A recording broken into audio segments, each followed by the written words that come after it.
Hi everyone, thanks for watching. If you enjoy our shows, please like our videos and subscribe to our channel.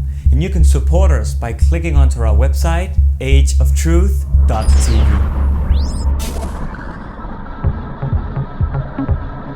5, 4, 3, 2. Hello and welcome to this edition of Age of Truth TV. I'm Lucas Alexander in Copenhagen, Denmark. It's the 27th of January 2020, and our guest today is a near-death experiencer with a remarkable life story. He's a paranormal investigator, psychic medium, numerology life coach, author, producer, and international speaker. Peter Anthony.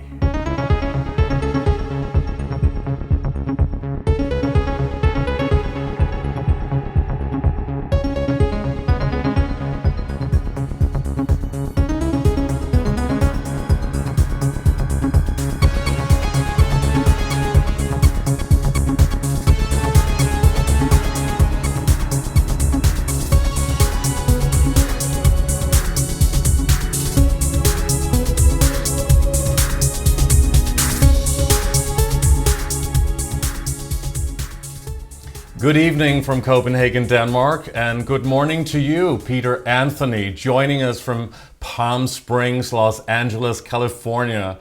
Welcome to the show, and thank you very much for being with us. Well, thank you, and also thank you to your viewing and listening audience.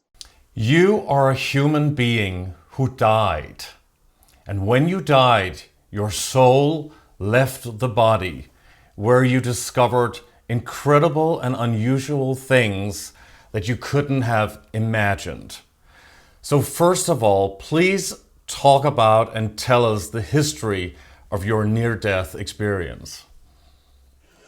Well, I think one of the most important questions before my near-death experience is who I was before, because I think this is critical to the story. Prior to my near-death experience, I was agnostic. I had a slight speech impediment. Extremely shy, introverted, and I was working for CBS News Division as a freelance image consultant. And I was a very gifted artist, studying to become a special effects makeup artist. So prior to that near-death experience, this is who I was before. My near-death experience took place on November the 11th, 1987. I was rushed to the hospital. We were having a wrap party on a show that I was working on, and as we were finishing this wrap party and also celebrating my birthday, I went to the restroom, and I began to double over in pain. Now, prior to this event in November, 6 months prior, I had gone to the doctor, and I was complaining of stomach pains, and at that time, they diagnosed me, or I should say misdiagnosed me, with an ulcer, and were feeding me or giving me medication called Tagamet. And unbeknownst to me at the time, I had tuberculosis. Unbeknownst to me at the time, I was in full Crohn's disease. And, again, I want to say this is very important. Back in 1987, the entire world was in the AIDS crisis. We were in this epidemic stage, and there was so much media hype on what was going on. And I think part of my dilemma and part of my responsibility here is I let something very simple go because I was scared. So many of my fellow workers, actors I'd worked with, dancers, makeup artists, producers, casting directors, all of a sudden we started seeing these people, these creative geniuses, die one at a time. And so for me, what I should have done back in those several months before November the 11th, I should have gone back to the doctor, which I didn't do. And then I think they probably would have diagnosed me correctly. So on that night on November the 11th, as I doubled over in pain in the restroom, I began to bleed again. Now, I had been for many months stuffing my suit with Kleenex. I was putting newspaper as well in my suit because I had gone from 165 to 135 to 100 pounds. And again, CBS being a very conservative organization, I didn't want anyone to know that I was ill. Did you fear that you actually had the HIV virus? We were so paranoid back then because, equivalent to the Ebola plague that took place here a couple of years ago, I mean, everybody was afraid because we didn't know if it was airborne. We didn't know if it was, you contracted it, obviously, through sexual activity. No one had any idea. And this was not long after Rock Hudson had died, after he appeared on Dynasty, right? Well, this was during the Rock Hudson event yes, absolutely. And so, as I said, here I am, freaking out, thinking, oh my God, I've got AIDS. Didn't want to go to the doctor. So, it just became a ticking time bomb. So on that rainy, cold night in November, as I doubled over in pain in the sink, I knew at that time that I was headed for disaster. I was rushed to the hospital that evening, and prior to go into the hospital, I did something that I thought was smart. I got out of my business suit, and I had a friend take me back to my place. I dressed into some thrift clothes. I was going to donate these clothes to an organization that took used clothes and furniture, etc. And I put some street clothes on that were raggedy and torn. And so when I got to the hospital, the social profiling began. They thought, number one, that I was gay. Number two, that I was homeless. And obviously, they thought at the time that I was in full-blown AIDS. So the nightmare that unfolded before me at the admitting area was quite intense. But did they know that you were homeless and gay and those things? Did they ask for that? Well, they just, as I said, they just assumed. And when you're sick, and I actually had someone take me to the hospital, I really didn't know that well. And so, as I said, what should have been an easy, check into the hospital became an ultimate nightmare. And rather than checking me in, and at this time I was, again, doubling over in pain, I do remember I collapsed. And I remember as I was going down, I could hear the admitting clerk trying to get a nurse to come take me to the ER. And no one would take me to the ER because they were afraid that, again, here I'm bleeding, here I'm coughing. They just didn't want to deal with me. And what people tend to forget that happened during this time in the 80s, so many people were turned away from the hospitals, and many people were dying in the back alleys of these hospitals near the dumpsters. They rejected people just like that, left them to die. It was just a nightmare. But, the miracle part of what took place that night, as the young nurse that suited up like I was radioactive rolled me down towards the corridor towards the emergency room, and I could see his face. I remember that clearly. I could see his face. He was a young man, but he was suited up. All I could see were his eyes and the perspiration that was on his forehead. And I kept asking, what was wrong with me? What is wrong? What is wrong? And he just looked at me and pushed me into a corner and left me there. So that became part two of the nightmare. And so here I am, bleeding in thrift clothes. Blood is all over, obviously, my gurney and on the floor. And he pushed me next to an exit. And I think it was about an hour, maybe longer, that a nurse showed up. And she was the one that saw me. And I begged her to take me to the ER. And she was rather hesitant as well.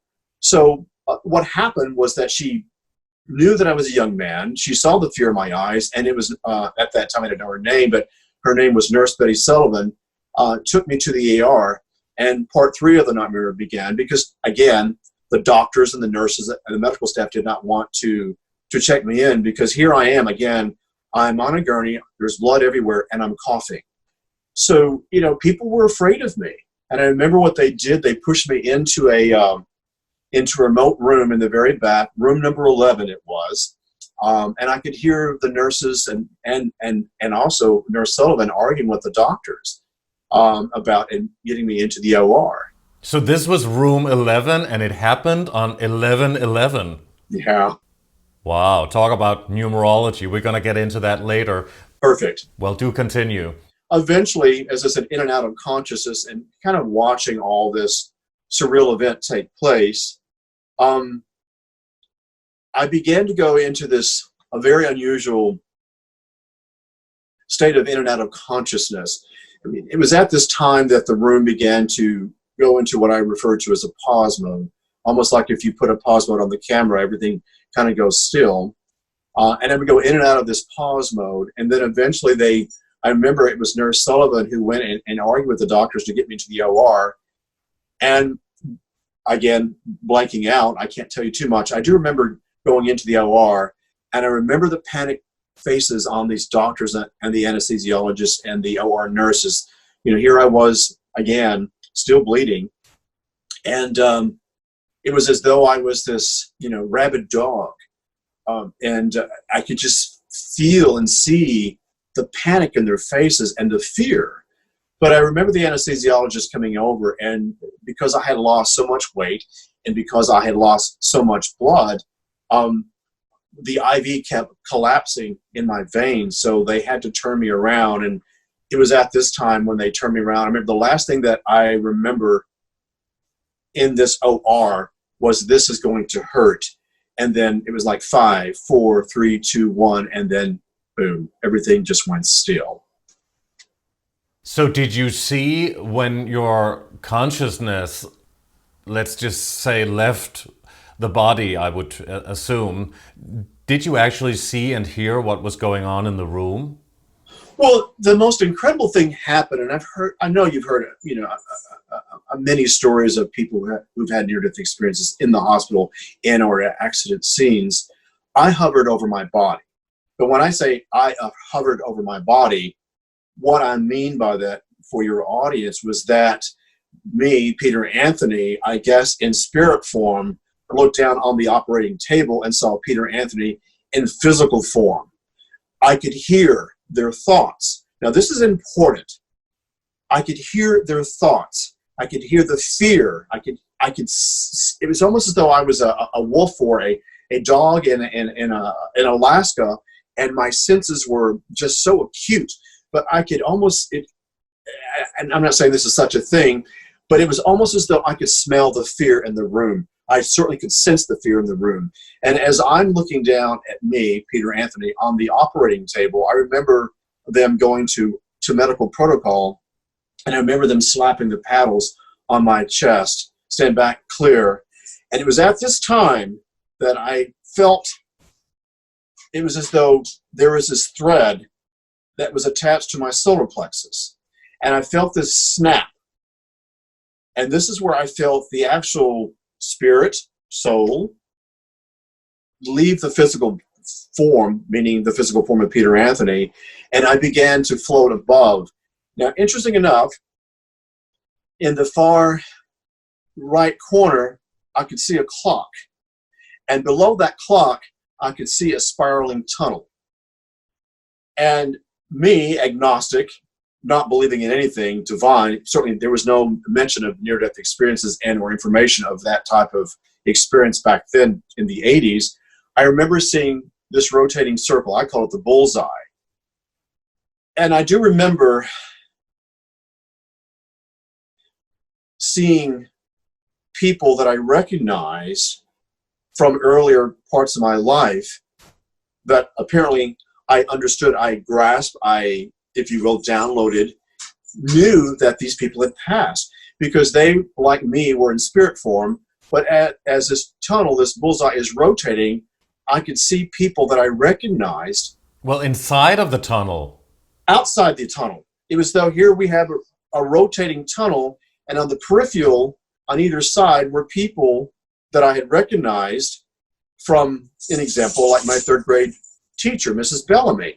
But it wasn't, and I mentioned this before in many of my YouTube videos and my lectures, it wasn't the Mrs. Bellamy that I recognized as a third grader, but the Mrs. Bellamy whose physical form was beautiful and was young and was vibrant.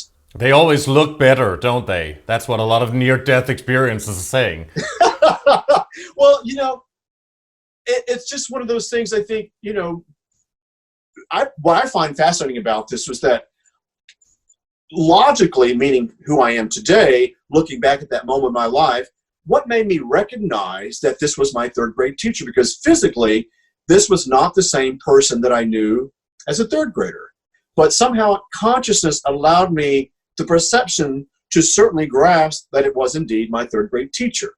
And this happened continually. There was a girl that I went to high school with, Melissa, that I had no idea that had passed on. Here I'm in my 20s, and there she was. And there was this feeling of warmth, if you will, certainly a strong sense of peace. And there wasn't any doubt. There wasn't any panic. There wasn't any, why is this tunnel spinning? What's going on here? Your consciousness does not go into that way of thinking. If anything, what happened, your consciousness goes into acceptance. And as this tunnel is spiraling, going back to that chord, I could feel me, the soul essence, if you will, going into this rotating tunnel, but at the same time, going back to the OR table, I could see Peter Anthony, meaning me in physical form, on the operating table. So it was as though there was this three-dimensional camera rotating around as I'm looking up, as I'm looking down, as I'm looking to the side, and going into the tunnel. Was the tunnel full of colors? Oh, for me, yes. And I've heard so many other near-death experiences who don't see the color, but for me, the most incredible thing that happened during this tunnel was not only was it the vibrant colors, and colors I can't even describe to you at this moment of this interview, but colors that were so vibrant and were so brilliant, radiant, but they were also spiraling around this I guess this I have to say spirit as I'm going through this tunnel. But here's the most incredible thing that happened. While I'm going through this tunnel, I'm certainly seeing these souls that had welcomed me into the bullseye had dissipated. And now what I'm experiencing as I'm going through this rotating tunnel is I'm seeing these colors, but I'm hearing music. And to this day, the only thing that becomes close to me, there's a DJ that I listen to. His name is Armin van Buuren. I think he's in your part of the world. He does a lot of trance music, but he's the closest musician, brilliant genius regarding music that to me makes sense to my consciousness to this day, because that's what I was hearing. It wasn't rock and roll. It wasn't heavy. It was just this ethereal music along with the colors. But here's the thing that happened. I began to see mathematical equations as I'm going through this tunnel. Quantum physics, algebra, triple codes such as 222, 333, 444, 777, 999. Again, me in spirit form, I'm not, as I'm going through this tunnel going, what is this and why am I seeing this? Again, your consciousness is not questioning. You're not going into the left brain and wanting to know who it is and why it's happening and how long it's going to take place and why you're all here. You don't question that. What you do is you accept. And as I was rotating through this tunnel, I was accepting all these codes that I had knew nothing about. Now, I digress a little bit. I was brilliant as a special effects makeup artist. I could paint, I could sculpt, I could do portraits, I could do caricatures, I could build, you name it. This was my talent. But seeing these colors from an artist's perspective was something I wasn't used to in terms of my palette. And then add the fact that I'm seeing quantum physics, and again, very right brain, very creative. This was so far into my consciousness as I'm going through this rotating tunnel, but I'm getting it. I'm understanding. All these codes made sense to me on some level. And for me, and I say this to your listening audience because I write about this in my book, Keymaster, but I was able to tap into collective intelligence.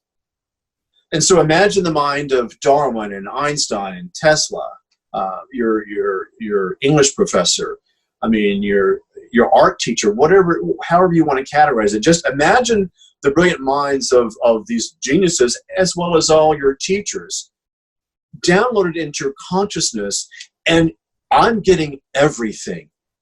Everything is downloading, and it was like this 0 to 60 moment in this tunnel where everything that's happening to me, I'm getting, I'm seeing, I'm understanding, I'm digesting, I'm downloading onto the next level of this tunnel. The legendary scientist Nikola Tesla, who was heavily discredited by the educational system and academia, he always said, if you want to find secrets of the universe, think in terms of energy, frequency, and vibration. So numbers and cosmic codes, that is the architecture of this universe where nothing is solid because atoms have no solidity. So are we in actual fact living in a somewhat sophisticated holographic illusion? But it's interesting too, because if you do your research on Tesla, his favorite number was 333 or 33. I didn't know that until years and years and years later, because as I began to do research on numerology, trying to find these triple codes, and back again in the 80s, I certainly wasn't doing numerology, but there was nothing at that moment in times of consciousness that even lended credit to these triple codes and or these unusual colors and frequency. Again, I want to say something to your audience and also to you, to Lucas. Everything was one. Math, color, energetic frequency, and sound as I'm going through this tunnel. It's not separate. It's everything combined, unified, joined as one. As I'm finishing this tunnel, if you will, I don't know how other than to explain it. As I'm going through this tunnel and finish, and again, downloading all this information, I can say this, looking back at it, there's so much of our brain that you and I and so many of us are not using. And I think part of my search, my quest, when I did process all this information much later in life, to this day, I cannot get enough information. I'm always downloading and reading. I'm working on finishing my second book. I'm working on a screenplay. I'm working on other radio proposals and TV interviews. I'm working on a paranormal case. I mean, I'm constantly in this download information. And clients and friends will come over and look at me, and it's as though I'm on speed. But I am whipping around the room and doing the screenplay here, working on the book, corresponding with clients, working on a script, and proposals for my next book to a lit agent, all at the same time. And that's kind of what happened to me as I was rotating through this tunnel. Everything is coming at you at such warp speed, but the most incredible thing is that you're getting it. You're not denying it. You're not, again, going back into this, what is this? Why is this happening to me? And I say something else as well. I was not aware that I was dead.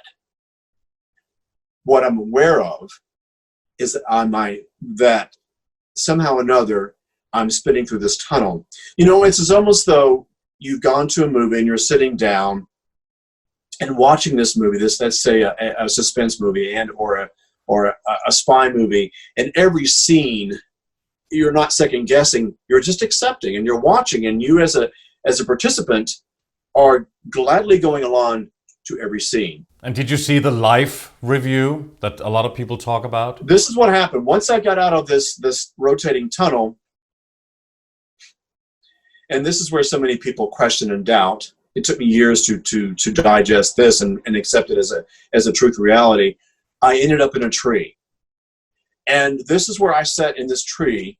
And if you're a Game of Thrones fan, I suggest you tune in to many of the episodes where this huge tree that the Stark family went to and sat around, and somehow or another were able to have this moment of peace and serenity as though they were connected to this tree. But this is the same thing with me. I was connected to this tree. it wasn't until I did a lecture in 2011 when I did a near-death lecture in Los Angeles that the facilitator explained to me, this is called the tree of life. And what happened to me in this tree of life was I sat next to what I consider an advanced being. When you say advanced being, you mean a spirit being, or what some people call, well, aliens or extraterrestrial or interdimensional? I say advanced being because here's where it, and I'm sure every person has their perspective about, you know, their near-death experience. If you're a Christian, people just assume that you're sitting next to Jesus. If you're a Muslim, they just assume that you're sitting next to Allah. I mean, if you're Buddhist, I mean, you understand where I'm going with this. So what did that spirit being look like? A man, male figure, in a tree, sitting next to me, in a robe, but not a robe that you normally would see. And I remember seeing sandals. I don't know how to describe this energy, this energetic frequency that envelops this advanced being. And the reason why I call it advanced being, because I don't want to say that it was Jesus. I don't want to say anything, because for me, I think for all of us, I'm not trying to change your beliefs in God or Jesus or any Christianity, or for that matter, the Native American. That's not what I'm here to do. I'm not here to change your concept or change your perspective or viewpoint. Well, we don't really know what Jesus looked like, do we? Except from how the church has described him. Yeah. So this is what I'm next to, and this is what's important here. Am I having a conversation with this being? Here I am, all telepathic. And the life review began to unfold. And I have to say this, and I'm sure you've interviewed many experiencers, your life review is part of this whole event that when you come back, it changes everything about who you are as a person, as a human being from this point on. And I remember my life review began literally from the moment I was born until the moment I died in that operating table at 11:11 p.m. on November the 11th, 1987. In room 11. In operating room 11. So 11:11:11 at 11:11 p.m. So as I continue on, I'm watching my life review, and I think for me, looking back at this is where, and we could spend hours talking about my life review. I don't want to go too much because I know we have much to cover. But for many of us who've had near-death experiences, this is imperative that we, I think, when we come back, that when I've gone to different lectures and I've listened to so many people who've had crossed over, I think so oftentimes what I hear, and nothing wrong with it, but we spend too much time in the white light and we talk about the life review. But for me, I think what was important when I digested all this information, it took 7 years for me to really comprehend what had happened to me with so much doubt.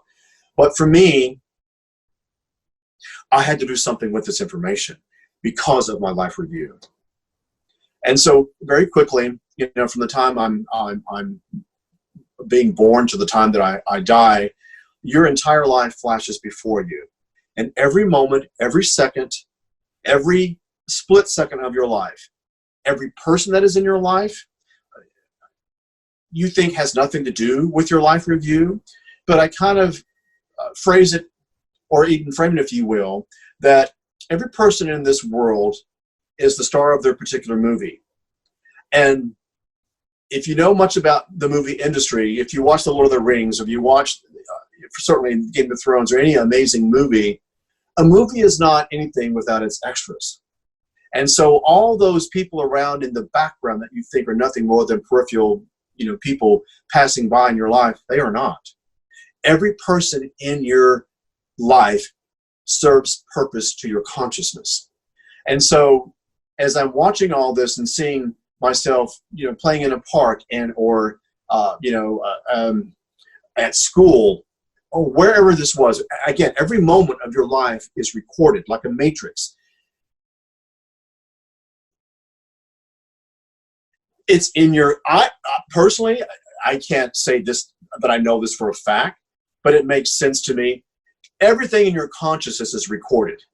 I now believe in past lives, and I believe that there's a spiritual DNA thread that stays with you from lifetime after lifetime after lifetime. And whatever lessons that you didn't accomplish, or whatever issues you failed to come to grips with, or whatever you felt was important in that life that was incomplete, I believe on some level you come back and you have this gift called balance or the opportunity to complete something. So I think that's why I say there's this, you've heard of group karma. I happen to believe, and this is my personal opinion, doesn't mean it's right, but I happen to believe that everyone in my life review, peripheral, main players, parents, siblings, grandparents, co-workers, friends, all are part of this mini-series that is called your life. So it's recorded because all the experiences are really vibrating. They are frequencies. Absolutely. And in that way, when we change form, when we're not solid, or at least how we perceive, well, solidity, because we are made of atoms and they don't have solidity. That means that we merge with this frequency that has recorded everything. It is part of a sophisticated game, computer game. I think that's well said. You know, the thing that I would like to share with your audience, and now you kind of said it on several occasions, we are energy. That's it.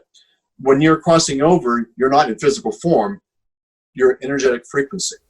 So could we say that time and space only exists in our three-dimensional perception of reality? And once you go beyond the three-dimensional plane on which we build objects and take solid form and experience life through our five senses?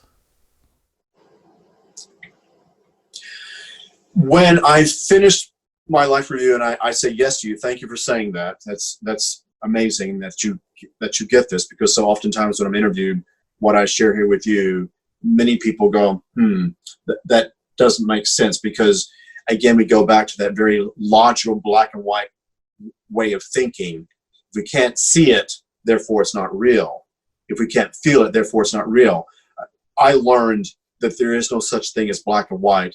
My life from that point on has been in the gray area, anything in between.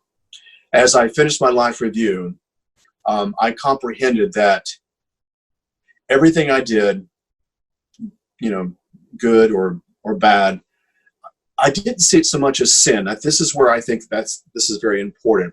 Being born and raised Catholic, there is so much guilt put upon us in terms of what we do or don't do. What I learned at that point, and what I have tried to share with my audience, is that there is this thing called human error. And when you are experiencing and reviewing your life, you don't judge it, you don't condemn it, you don't gasp about what you did or didn't do, as much as you, in a very loving and very compassionate and very understanding way, at least I can speak for myself, you could have done better, Peter. You could have done better. And I think part of what has created so much conflict in this world is that we live in a place of judgment. We don't even realize we're judging, but we do. And I think part of what I've learned in terms of religion, so much what was put in terms of what we did or didn't do, therefore it was sin. And if you did this particular sin, which was grave, you were going to hell. And if you did this, you were going to heaven. You don't have categories like that. But religions are created for control, right? To control the mind. And in my consciousness of what I learned from the other side, and what I try to convey to my audiences, there is no such thing as judgment. And I want to say this is very important. There is no black, there is no white, there is no gay, there is no straight, there is no Muslim, there is no Christian. There's only spirit. There's only the essence of spirit, and in that essence of spirit is love. That's all there is. And what I learned in my life review is, where could I have shown more love? Where could I have been kinder? Where could I have helped someone? Where was I judging? Where was I not showing up? Where was I doubting? So again, all these things are processing in your life review. And again, as I say to you, you're not beating yourself up. You're not condemning yourself, and you're certainly not feeling guilty for what you've done. But you are accepting this as a point of reference. I think, speaking to my spirit form, again, I say this, I could have done better. And that became the main ingredient of my return, to always do better on this planet, to where I can show kindness, take that moment to show kindness. Where I need to do something, an example, I watched someone hurting an animal, I jumped in. We forget that every event in our life is recorded. And so it's not like I murdered someone. It's not like I robbed a store. It's not like I murdered a woman or hurt a child. It wasn't any of that. But I saw my shortcomings, and it made me more aware that everything that I do on this planet matters. Were you able to see yourself in past life experiences? See what you were before? I did experience that, yes. And can you mention some of the lifetimes you experienced that you had? Oh my goodness gracious! I was a slave at 1607 named Clarence. I was a writer who was an alcoholic who didn't complete my novel because of my addiction to alcohol. I was a young girl at the age of 6 that ran away from home and died in the Ouachita Mountains at the age of 6. I could go on and on and on. Again, as you're watching this, you're not questioning so much as you are accepting. For me, people ask me, do I believe in the theory of reincarnation? Absolutely, without a doubt. You believe in what? A third reincarnation? Or what did you say?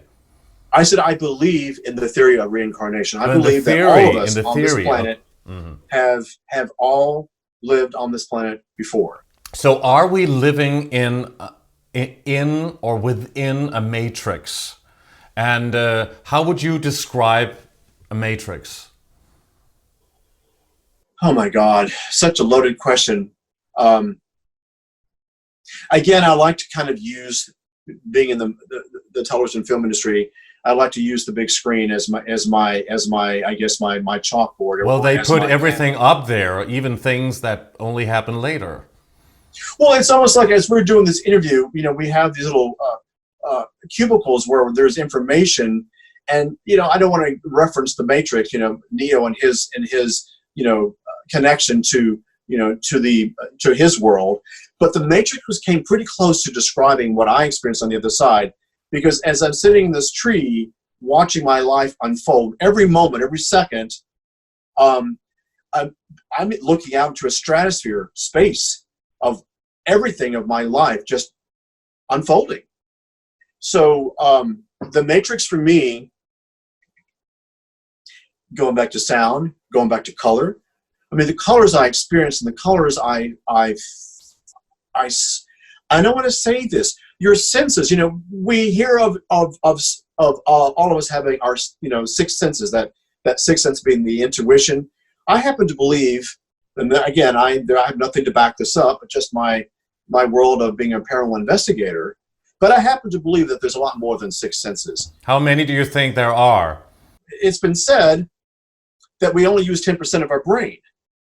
And so for me, when I go into a haunting or I work on a homicide case, I have to not only go into that 6th sense, go into that REM cycle, that alpha, the beta, the theta, delta consciousness, while I'm working on with the camera and the director and a producer and wardrobe and makeup.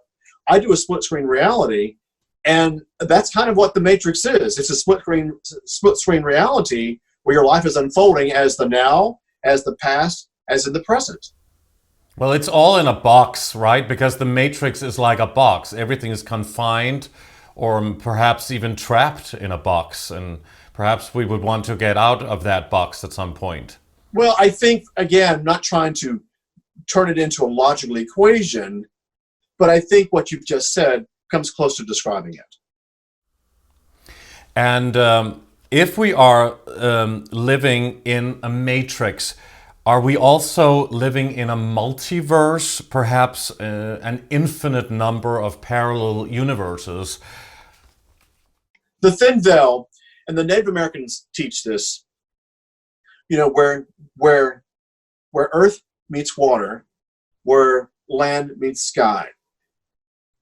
I have, throughout my lifetime of digesting this near-death experience, and again, certainly a very advanced spiritual life from after my near-death experience, there's so much in this world that we've not tapped into. And so for me, what I do, I go back to that moment when I go into what I say, an example, when I meditate, I do a gratitude walk every day. And what I do, I find an area where I'm on the ground, dirt, if you will, and I find water, and I tap my foot into that water, and I do my meditation. And what I do in my meditation is I bless and thank everything that's occurred in my life. And when I get into that altered state of consciousness, going back into my NDE experience, meaning that's how you feel, you're in that REM cycle, this is where I begin to manifest. And it is during this cycle of meditation, what I call gratitude, where I'm able to tap into dimensions within dimensions within dimensions. And there's an infinite number, a lot of people suggest. Yes. And all you're doing is, the more advanced you are in your consciousness, the more aware you are in your consciousness, the more easily you're able to tap into those other dimensions. Some people say that we reincarnate on different parallel reality dimensions. What are your thoughts on that? Okay, we teach in numerology and even astrology, if you do the old astrology, the ancient numerology and astrology, depending where the North Node and the South Node are placed in astrological wheel. But it's a simple ingredient. An example, I said I was a failed writer due to the disease of alcoholism. Interesting that I would come back into this lifetime to complete that karma. I had absolutely no idea how to write a book. I sat down and wrote a book. I sat down, I couldn't type. I didn't know what I was doing. So all I did was write my book on sticky notes. I got up at 4:30 in the morning, I would meditate, and I wrote a book on sticky notes and traveled for 9 years, and then handed this over to a woman who could type, and then handed it over to a contact at Paramount Studios. I say this because if you allow yourself the opportunity to trust your higher self to do something, and I say for me why it works is I go into a meditative state every day. Every day. I start my day in a peaceful meditation early in the morning, and I end my day with peaceful meditation. You start your day with peace, you're in your day with peace. When we're at peace in our consciousness, you manifest, you see, you understand. And people are so busy going to work and answering the fax, and you and I dealing with technical problems, we get into this whole world of, it's kind of a smashed reality of consciousness. And I believe that once we just take a deep breath and just appreciate what's in front of us. So I say this to you, I don't ask for the job, I don't ask for the interview, I don't ask for money, I don't ask for the relationship. I ask for nothing other than peace every day. And then I also say to God, and I do believe in God now, I ask God to please provide the people and the places and the situations, and it is my job to show up. And when we're coming from that place of higher self, and we're coming from a place of tapping in to what I call the realms of consciousness, and there are many, why would you not manifest in your life? Why would you not be able to write a book on sticky notes and turn it in and create a new reality? But that doesn't mean you're tapping into a parallel dimension or a parallel version of yourself. Peter Anthony in another parallel realm. That could be just your higher self, the consciousness beyond the five senses in this three-dimensional reality here, or even, let's say, past life on this version of Earth. So let me introduce to you, when do you think that would happen, Lucas? When do you think that when you're in this alternative state of consciousness that you're able to tap into to multi-dimensional parallel universes, if you will. What I've come to discover, it happens when we sleep at nighttime. Are you talking about lucid dreaming? It's like if you are working out and you want to get the body to look defined and muscular, you have to do certain exercises, correct? Well, the same thing happens with an advanced consciousness. You know, what's going to happen? Most people, okay, so I'm going to go to a pond or a lake. I'm going to put my foot in the water and I'm going to meditate, and then I'm going to tap into another dimension. It doesn't work that way. You know, we have this 15-minute consciousness. If I can't do it in 15 minutes or less, it doesn't work. This is a process. It took me 7 years to process this information. So I can't expect your viewers or your listening audience to go, okay, I'm going to go do this. It is a process. What I'm saying, I want to go back, it's very important. When we get into an altered state of gratitude, let me repeat that. When we get into an altered state of gratitude at a place of peace, we ask for nothing, because where we are in consciousness is exactly where we need to be, and that is called peace. And when we're at peace, everything comes to us. So this is first step of the process, the first, if you will, the exercise. The second part of that equation is you go to the pond, you go to the world, and you begin to allow it to happen. It may not happen. For me, it took many years, but when it did happen, I found myself tapping into dimensions within dimensions within dimensions. Again, very complex, but it is there, and it does occur. And so I'm saying is, it takes much downloading and information and teaching oneself how to get there. It's like an avatar that we are steering our avatar through the higher self-consciousness. Well, I think there are advanced beings on this planet that have tried to teach us this. We live in a very conflicted world. I mean, let's just break it down to our own lives. We live in conflict. Many of us do jobs we don't like. Many of us are in relationships that aren't serving us well. Many of us are not being fulfilled by our creativity. Maybe we're an accountant when we should be a writer. You know, these are all called wrong choices. I go back to something very important. When you're on the other side and you look at your life before you, what you see is what I didn't do, what I should have done. I call it the shoulda, coulda, woulda. I should have been a writer, but I didn't do it because I worked for CBS and I didn't like that job. I didn't want to be a makeup artist for CBS. I wanted to be a special effects makeup artist, but I had to go to school. We put all these traps, if you will, into our consciousness, and we set ourselves up for failure. So what I did, I got out of my way, and slowly, daily, hourly, if you will, sometimes, I began to utilize this information that I gathered from the other side and apply it to my life. Here's a good example. Not even 2 weeks ago, I've just come off of a book tour, and I'm getting ready to go on my next book tour in late spring. And so I said to self, okay, Peter, so now it's time for you to tap into radio shows and podcasts and so just put that out into the consciousness world, if you will. Okay?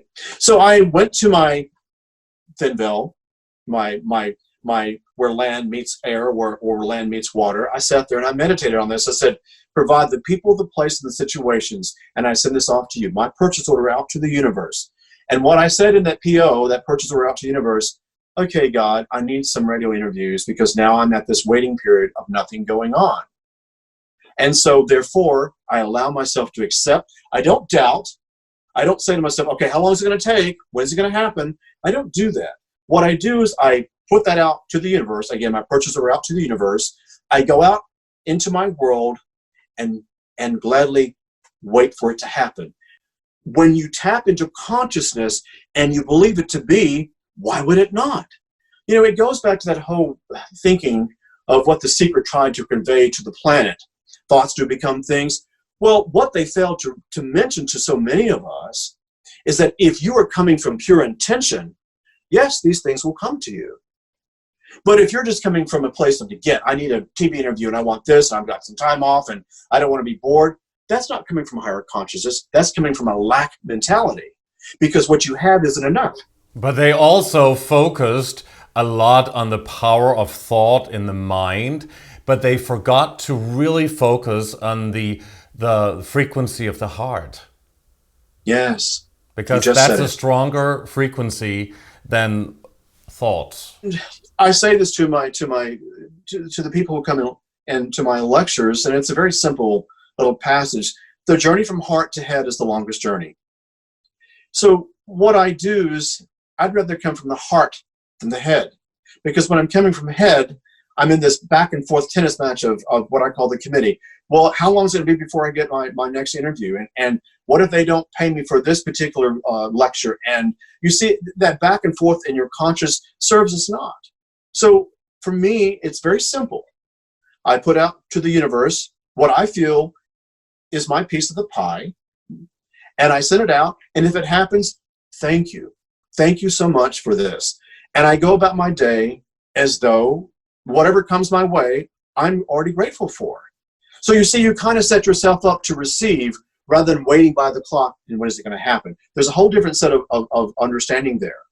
The other thing I want to go back to, going back to the water where it meets where earth meets a water, it's the ritual, the actual commitment of going to a park or going to a mountain and sitting there and having your conversation with the universe, God, if you want to categorize it into God, Jesus, however you want to, whatever category you choose to identify with. But if you actually take the time and go and participate in this place called world, planet, environment, and you're offering yourself as a vessel, as a person to bring forth peace on this planet, why would the universe not allow you to be that vessel? Look what's happened in your world. You and I are talking, and 3 weeks ago, you and I didn't know each other. So today, you and I are having a conversation that where one person meets another person changes another person's reality. If only one person today hears this radio interview, and let's say we say something that changes his or her consciousness, you and I have done our job. You say God. How would you describe God? For those of your religion about to rock your world, okay, you have no idea how much hate email I get when I talk about this, and it's just a part of the equation. Well, if anybody has watched our show, Age of Truth, which is also the title, TV, then of course they will know that there is no stone not turned and no topic not discussed. So let's go for it. Perfect. Got it. I say to you, and you've heard me say this, everything is energy. That's it. Everything we do on this planet is energy. So as I finish my life review, and I want to introduce to you this concept, this place I call Bardo. Now, in France. For many Catholics, I'm sorry? In France. Bordeaux? No. No. Bardo is limbo, purgatory. Oh. Great. In my book, Keymaster, I describe it as the cleansing station. So as you've had your life review and you're sitting here, again, not judging, but reviewing, got it? Reviewing, the next level is the cleansing station, Bardo. I don't like to use purgatory, I don't like to use limbo, because therefore it sounds like I'm advocating Catholicism. And then, of course, I upset the evangelicals. But so what I'm saying, there's this place called Bardo, and this is where I had my encounter with what I identify as God. And as I am sitting here having this conversation, again, me in energetic form, in spirit form, and before me is this fragment of gold light, as though if you had to put it in a shape that be a sphere, that everything inside that sphere is almost like energetic matter, all shaped in a sphere. And this conversation that I'm experiencing with, again, I did not know at the time that I was speaking to God, because again, as you're going into this next level, this cleansing station, You're to the next ride, if you will. And I'm having this conversation with energetic form. And this is where something very interesting, and it's only happened to one other near-death experiencer that I've had the chance to meet. I was able to look down at Mother Earth and see where mankind, where we were too destructive. I was able to tap into the cruelty of the animal kingdom, whether it be the dolphin or the horses, the dogs, the cats. I mean, the list is numerous. I was able to tap into the greedy consciousness of all our political leaders. You know, I say often in my lectures, you know, we are so eager to give our power away to so many people are so eager to take our power away. Did you actually see how this world is run and ruled by this new world order power elite, creating wars and terror and all of these things that we're being fed through the media and in our lives on a daily basis? Did you see that? Yes. How I saw it, and I go back to 7 years of processing. How I saw it was, again, let's go back to the movie screen. And imagine you, the audience, are watching through the eye of a camera, looking down at Mother Earth. So here I resume in with camera, and I'm looking down and seeing the cruelty of dolphin. Or I'm seeing the cruelty of people who are running horses into the Everglades because these horses are old and feeding them to the alligator. I'm watching, zooming into not just us here in the United States of America, but tapping into Washington, D.C., to Parliament. I could continue on, and tapping into thoughts. Thoughts are what changes consciousness. Our thoughts, their thoughts. And what happens, I was able to see the opinions of others, meaning these people in political power, whose opinions mattered more than our own. And so I saw the very worst of what some of these leaders were doing. I also saw some great leaders doing some amazing things on the planet. But as a whole, power tends to corrupt. Did you see if any of those political leaders were influenced by entities from, let's just say, elsewhere, not from Earth? That didn't happen until much later in my life. Oh, we'd love to hear about that as well. Yeah. That's a loaded question, and yes, to that. And the other thing too, are you familiar with Nordic angels? Yeah, the Nordics. The Nordic angels, so it's not the Nordic alien race that a lot of UFO and alien researchers are talking about. Absolutely. That look very much like, well, beautiful versions of human beings, Scandinavians, a lot of them. They very tall, blue-eyed, yeah, and I say very tall, angelic presence. Are they from the Pleiadians, yes. Okay. So going back to I don't want to digress because we can cover this as much as you want, but I want to get into this. So as I'm having this conversation with this energetic being, this massive fragment of energy, gold energy. But no form, no particular form? Oh, it was a sphere. And within that sphere are all these fragments of energy just vibrating at different levels of vibration. And as I'm watching all what I call the human era on this planet, politics, pharmaceutical companies, our judiciary systems, our media, our education, I watched how collective consciousness was wrapped up in those people who ran the world in terms of their consciousness. Does that make sense?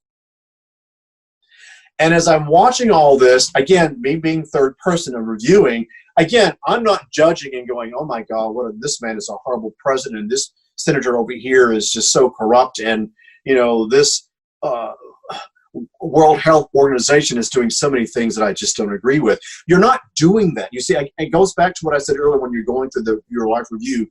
You accept. You don't judge. But did Source, God, the force, or however you want to call it, or label that God mind that you experience, did that entity force create all of this? And if so, if there is an all-powerful, all-loving, beautiful source God entity, why would it allow all of these dreadful things to happen on this planet?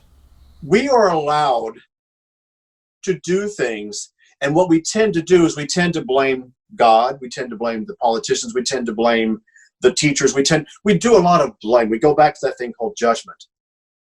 What happens here, the energy that we have inside of us, we've just forgotten is love. And when we start tapping into that love and kindness and peace, we don't do things that we shouldn't be doing. And as I said, we go back into what I said earlier, we're allowing people to take power away from us because we're being seduced by the wrong energy. And so what I'm saying here is we should be enlightened by enlightened beings as opposed to the negative beings. And so it goes back to choice. We're always given a choice to do something. And therefore, we go back into something even more complicated. So the choices we make on this planet become a karmic thread. And so an example, by me not voting or by me not participating, by me being not caring about things, well, maybe my next life, I come back with this altruistic heart, this philanthropic heart, where I want to do something. Everything is layers upon layers upon layers of consciousness. So I'm not one to sit here and blame God that he's allowed these beings to do what they're doing. That's man. So we have free will. You just said it. I call it choice. Okay, so did we decide how our lives are supposed to be, well, before we enter into a new body? Are we living in a programmed reality where a lot of things, where everything has happened? If time and space does not exist, then it's like a CD where all the information is on that CD, and you can go switch back and forth to the first chapter or to the last chapter if you missed it and you slept during the end of the movie, and then you can jump back and forth, but all the information is on that CD disc. So are we living in a programmed reality? Or there was a term that some channeler said that the future is a reincarnation of thoughts. UCD program. When we were at Bardo, the cleansing station, we make our choices, we choose our parents, we choose where we're going to live, we even choose our name. We choose all our karmic undertakings. And then what happens when we go back to Earth? For some reason we forget. And all that happens when you put the CD in and listen to it, you're reminded.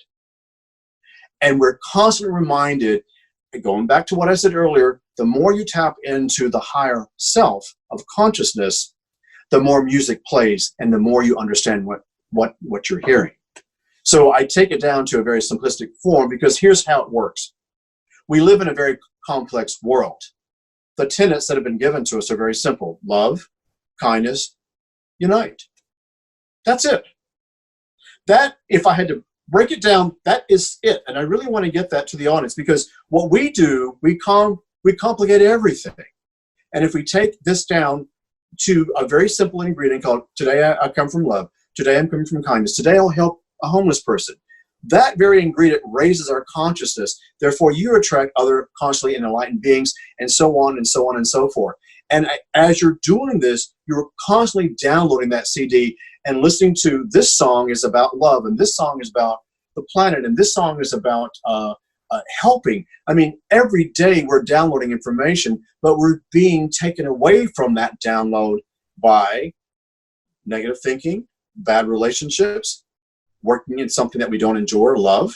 So every day our challenge is to go back into a state of peace and listen and be reminded of why we are here.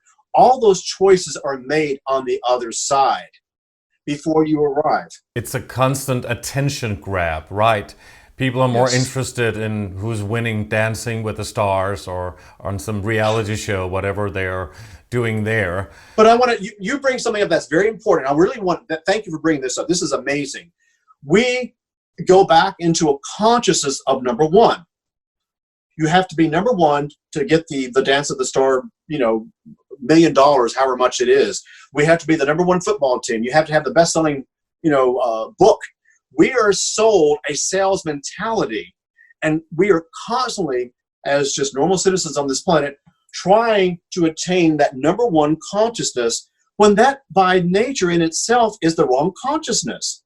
And then we wonder why we fail at not achieving, because the goal is set to someone else's consciousness, to someone else's opinion, to someone else's choice. That is not ours.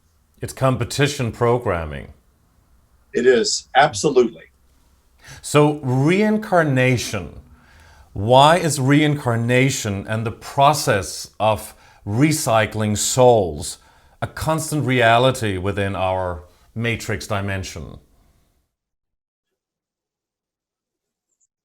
I began, in all of my lifetimes, began with this thread of someone else's opinion mattered more than my own. Interesting that I had a speech impediment.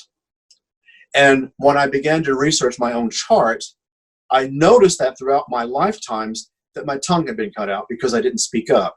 I didn't speak the truth. So in this lifetime, I decided to sit down and write a book that I feel is very, it's not your typical near-death story, because I incorporate angels as well, the Nordic angels in this. I incorporate what I call positive reality thinking. In my next book, I'm talking about paranormal investigation. And, you know, again, I'm going to say this, as an investigator, having had a near-death experience, so many times when I've gone to speak about my near-death experience, and part of my gift on this planet, as a result of my near-death experience, I came back as a paranormal investigator. I used my math as a way to solve crime.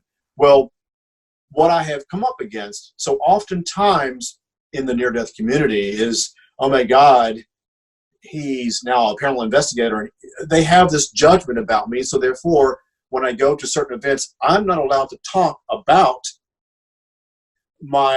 what I consider an amazing gift as a paranormal investigator, of what I have achieved on this planet as a result of my near-death experience. So we go back to what I said earlier, someone else's opinion matters more than my own.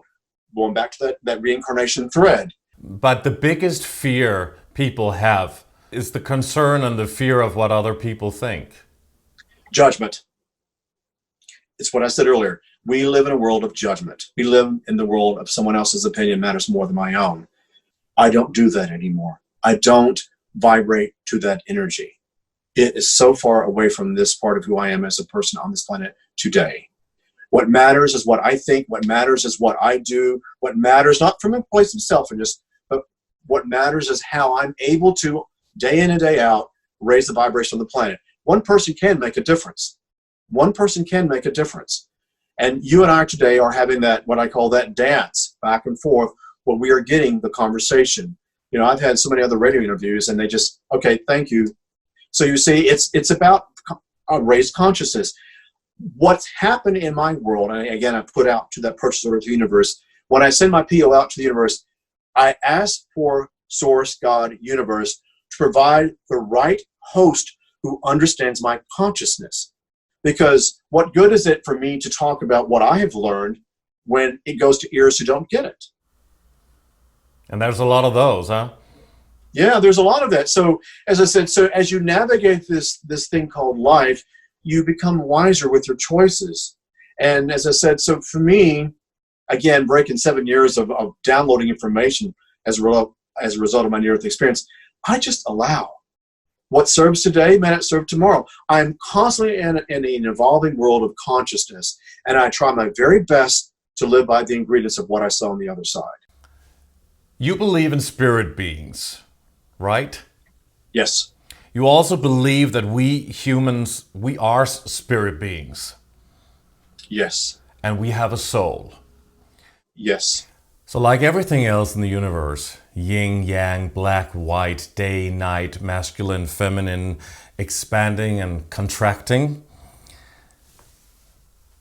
there is something good, and there are good spirit beings. But if there are good spirit beings, there must also be bad or evil entity spirit beings, correct? So can we suggest or assume that what a lot of people have experienced, and other near-death experiencers, and you and people who've had out-of-body experiences and even encounters with otherworldly beings, can we think this thought that the good beings they are meeting perhaps are maybe deceivers and cloaking themselves and in fact are evil entity beings.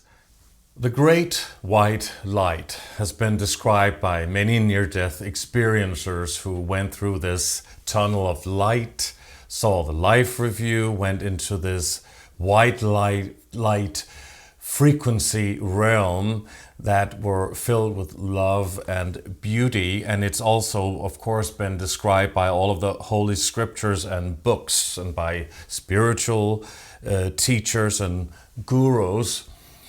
Of course, we know it as heaven as well.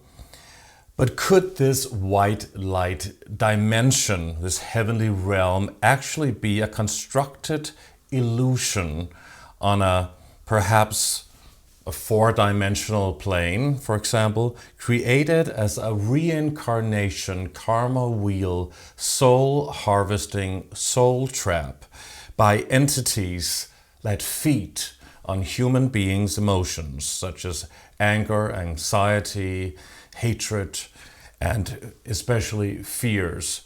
Entities that the Christians call demons, the Gnostics call them the archons, the Muslims call them the jinn, dark entity beings.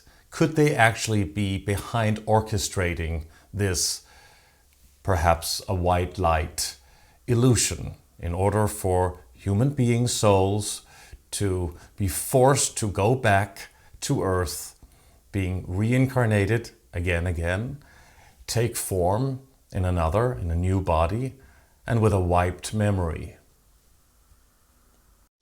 Well, first of all, that's a very long, loaded question, and I'll try and break it down as best as possible. Do I believe in evil? Do I believe in negativity? Absolutely. Have I seen it firsthand? Absolutely. I want to say this is very important. As a paranormal investigator, I have seen the most of my cases that I've worked on, ghosts, that tend to haunt locations, houses, cemeteries, caves, churches, etc., are trapped. What our media has done is that, and I'll say Hollywood has done, is we look at everything haunted as negative, as evil. Where as a paranormal investigator, a lot of the cases I worked on are, an example, a car accident that takes someone's life out immediately, or a child that has been murdered and whose life should have gone on. These exit points that take place. My job as a paranormal investigator, when I show up on these sightings, is to help these trapped spirits go into the light. But what if it's a fake light? That's part of the equation. Now, have I worked on cases where I, an example, have worked on an entity that was evil? Absolutely. You kind of have good, and I don't like to use the word versus evil, but there are some things on this planet that I look at that aren't that outstanding. So there's a lack of love consciousness on one side of the equation. The other part of that equation is, yes, there are those 10%, if you will, trapped beings that are negative. Again, we go back to the theory of reincarnation. Maybe Rasputin came back as Adolf Hitler. And when we go to Bardo, did we cleanse our soul frequency? Maybe not. So I think trying to break this down and, the demons and I just call it the negative vibration on this planet, those things do exist. Do I have the correct answer for that? Do I have an answer that will answer this question? I am still working on that because I'm seeing some things as a paranormal investigator that I still to this day am shocked by, dumbfounded by, that are unexplainable. But could your and other people's experience be let's just say, an illusion, a deception by these beings who are able to create or perhaps are able to create this. This is what a lot of people are talking about these days, that in order to, because why would you come back to Earth not remembering anything? Why would they wipe your memory? No, they didn't wipe out my memory completely, because I'm able to go into, when I go in and write my chapters about my near-death experience, I sat down. Yeah, but you're still that person. You're not a new person being born into a new body in a different But family. I remember as much as possible. People say, how do you do it? I just do. And so, going back to your question here, the illusion, there's so much on this planet that can be an illusion. I mean, if you can create it here on Earth, maybe you can create it in a realm just above that. The illusions, yes, the illusion can lure someone into a wrong choice and bring them into a world that seems, what I consider, opposite of what my consciousness is all about. But you had the experience of actually dying or having this near-death experience, Right. at least, and seeing this, and you returned to the body. You say that you made the choice. You were given the choice, would you want to return and continue being Peter Anthony, just on a better path and becoming much more successful in your creative life in a different way? But a lot of people, most people of course, have not had that kind of experience. So when they die and their soul leave the body, the avatar, and they may go into this tunnel of light, seeing the life review, seeing all their relatives look the best, and going into this white light, seeing whoever they believe in, Jesus, Muhammad, Buddha, Allah, or God, and being asked to go back in a new body with a wiped memory, so that the soul will always return to Earth, the earthly realm, instead of perhaps going to Source, God, the Force, or somewhere else in the universe, to other star systems. You talked about the Pleiadians and all of these different star systems that we have heard about. How can we escape this reincarnation soul trap, if it is a soul trap? I don't believe it's a soul trap. I personally do not believe it's a soul trap, but continue. You've already had that experience. Most people haven't. But when you really leave finally, would you want to return to Earth or would you go somewhere else? I want to tap into what you said earlier here. And it's very important that your audience understands this. It's taken from 1987 until 2011, 2012 for consciousness to catch up with near-death experiencers. Where for many years, I've been debunked. I certainly didn't have interviews about my experience on the other side. And what's happening here is consciousness is changing. And let me tell you why it's changing. People are tired of the system. And they are realizing this. Our government doesn't work. Our education system is not working. Our finances certainly aren't working for us. There are so many things against humanity right now.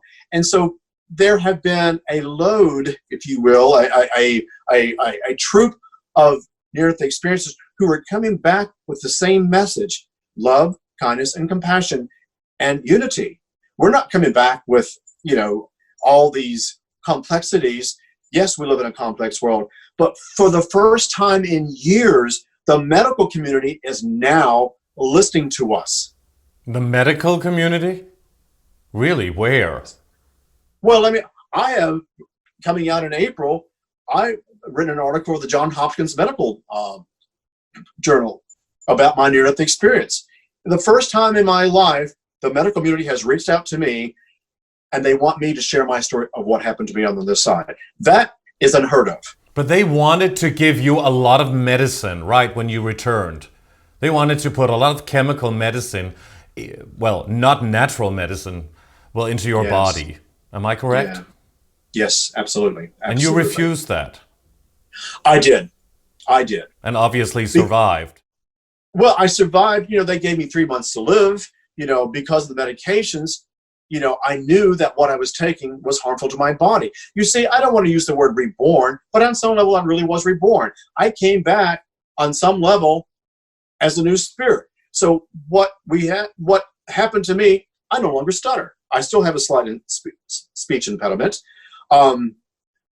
I was blind. The medications they were giving me, the prednisones and the sulfur drugs and the pain medications were creating temporary blindness. And I was in a wheelchair.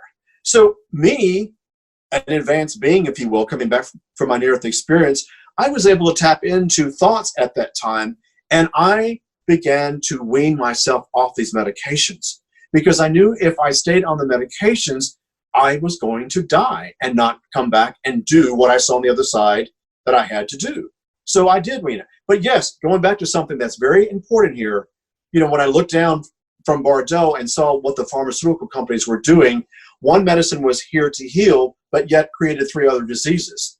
And so me looking down at all this, I realized for me to heal my body and to do my mission, I had to get off the medications, and I began to use homeopathic remedies. I used large doses of garlic, acidophilus as a vitamin. I began to take herbs. How I knew this, I didn't know. I guess I gathered it from the other side and began to implement it into my diet. And everything they fed me was wrong as well. So I changed my entire diet, my entire way of thinking, and my entire career to go off and do my mission. I had to. So as I said, now how many people are going to do this? Again, we are given a choice, like I was. Do you want to go back? Do you want to go back? Do you want to go back? And I said, yes. And I did, knowing very well the complications I would suffer medically, knowing the relationships that would leave me, knowing the attempted suicide that I would go through. With all this information, what you couldn't take away from me, Lucas, was the truth of what happened to me. Everyone else doubted me. Everyone didn't believe. And one by one, it wasn't the medical complications that caused me the most grief. It was the people that walked out of my life that hurt me the most, that weren't there to listen to what happened to me. Why did they walk out of your life? Why didn't they support you? Because you're talking about a conversation with God that they have been taught what God should be, and not your interpretation of what happened to you on this side of what you saw to be God. Okay. But that was also in the 80s, so people weren't that open. It was in the 90s. It was in 2000. Was working on a case where I was talking about, how are you, this investigator wanted to know how I was able to solve all these cases, and I just blurted out thinking, I'm on a case with advanced beings. I had a near-death experience. You would have thought I told him I was the devil incarnate.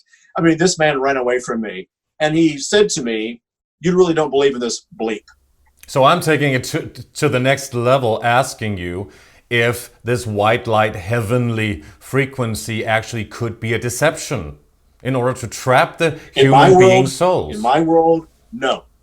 So if I, for example, or you, who had the experience, if you don't want to reincarnate onto this world, on this earth, into this slave system, where we have to work very, very hard for small money, and a lot of things are happening that are not particularly very good. And maybe you could go to a better place. How could you choose to do that? If you have free will, and they even asked you, it asked you, you want to go back?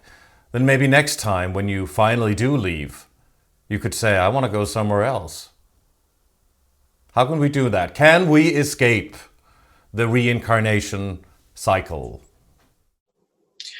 Let me break it down, and I'll use numerology as an example. When I'm working on someone's chart, and there's an area in the chart called past lives, and I look at a particular chart where, an example, we have someone here who's facing drug addiction, or we have someone here who's agnostic or atheist.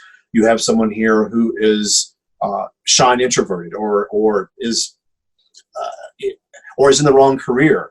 and you look at that life, in order for you to go to the next incarnation, you have to complete your mission that you contracted to come back with from the other side.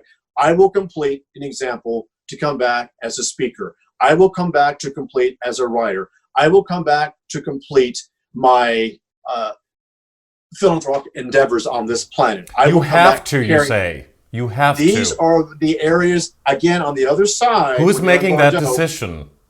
That is a decision that is made before you come back. Is that decision made by you or by someone, something else? Which would be a dictatorship in a way, wouldn't it? We go back to the advanced being. We go back to the energetic matter of God. These are choices that you make with these, I don't want to use the word beings, but that's the only word I can use at this time that kind of encapsulates what I'm feeling. You make a contract or an Akashic record agreement to come back and to fulfill, to balance out these things that you did not do in a previous lifetime. And if, an example, let's say I'm an alcoholic and I don't complete my sobriety, then guess what? I'm going to come back and complete my sobriety in my next lifetime. But can't you just annul that soul contract? That's right. There is a soul contract, and there's nothing I can do. It's almost like I don't want to take. So you don't have free will. You don't have free will. Then. No, you're misguiding this. You go back. See, you're looking in a very black and white world. Go back into an advanced way of thinking. I'm given the opportunity to do something in this lifetime to become sober. Will I do it? Will I not do it? That's my choice. If I don't do, when I go into the other place called Bardo, I'm looking down and saying, you know what? I was a drunk my entire life. I need to really work on this. On the highest level possible to your consciousness, when you're there, you make an agreement to come back and to complete. You see, this is what's happening. We're not completing. This is why the Nine Shia Council took away the theory of reincarnation, because everyone thought, well, okay, I'll make it up in my next lifetime. I don't want to go here. I don't want to do that. I don't want to be this. I want to be this. We go back to that lack consciousness. When you're on the other side, you're not dealing with a lack consciousness. You're dealing with an evolved consciousness. There's a difference. But once you are evolved enough, or you've made the decision to go through, let's just say, a period or a certain cycle of lifetimes. Only you and spirit and universe knows that. That is it. So there is judgment and there is, well, decision making. Something else is deciding over you. Choice. There's choice. So if I choose, or somebody else would choose, not to come back to this earth, we could make that choice. I could make the choice. Well, again, I'm only speaking from my perspective. I don't know what choices you may have when you're on the other side. I'm not you. You're not me. I'm saying for my choice, I saw what I had to balance out. And that's what I'm trying to say. Every person here has their own thread, their own spiritual DNA, and what they choose to do or not do. Your choice may be, maybe I don't want to come back. Maybe I have completed all my tasks on this planet. That's your choice, not my choice. I'm not here to answer your choice. I'm not there on the other side having a conversation with you while you and I are bonding over this. So it is an individual choice. It's an individual journey. It's a higher consciousness choice that you make. You're looking down, being truthful with self. Again, I'm looking down at my life review going, I could have done better. You're going to say to yourself, and I'm just how it works from my end of the equation here, Peter, you didn't complete that. So you need to go back and do that. In order for me to go back to this next level, I'm allowing myself the choice to complete. What I'm saying to you, Lucas, whenever you go to the other side, and again, I've not done your chart. I have no idea what your tasks are before you in this particular lifetime. I would know probably more if I did your numerology chart and astrology chart. But I could answer that physically in this form today, you and I in physical form, saying this is what you're going to experience most likely in terms of a choice, what you've been given. So my point to you being is that is a choice only you and Creator, however you call it, God, Creator, universe, entity, you define it, you see best. But that's a choice that you're going to make together from the But wouldn't that influence my perception or my thought on this, my emotional, well, perception, if you were to do such a chart? I'm not just talking about me, but just people in general. So let me answer that. That's a very, thank you, great question. When I'm working on someone's chart, and let's say we're looking at what we call past life thread, and the possibilities of coming back and working on this particular karmic balancing. When I'm looking at someone's chart and I'm giving them information, I say to them this: I'm nothing more than a map navigator. You have stopped here to talk with me, and I'm giving you the roadmap that lies ahead. Now, you have free will. And I say to you, an example, rather than taking the 10 freeway to Los Angeles or taking the 60 to Los Angeles, I'm saying to you to take the 215. And you're saying, well, I don't want to take the 215. And I'm saying as a map navigator, but I'm seeing the 10 freeway to Los Angeles has, I mean, me psychic, has roadblocks. I see the 60 having freeway construction. You have free will. You can take the 60, you can take the 10 and go through all the obstacles and still arrive in Los Angeles late, but you do arrive. And that's kind of how free will works. I'm giving you the possibilities of what lies ahead. You have free will. You have choice. It is your choice. I can show you where the mountain is, Lucas. I'm not here to climb it for you. Therefore, it becomes your choice. You see, this is what I want to really you to understand. I'm giving this to people on this planet because what we do, we blame. Well, he said I shouldn't take the 16. He said I should take the 10. No, I said, this is the obstacles before you. Perhaps it is better for you to take the 215. You have free will. This is life. We're always given a choice. You will get to the end of the equation, meaning physical death, and you will bring with you all these things that are incomplete and or not. You've also been a spiritual advisor to a lot of celebrities, right? Yes. Yes. Is that because you're in Palm Springs and you've always been in the entertainment business, or how did all that come about?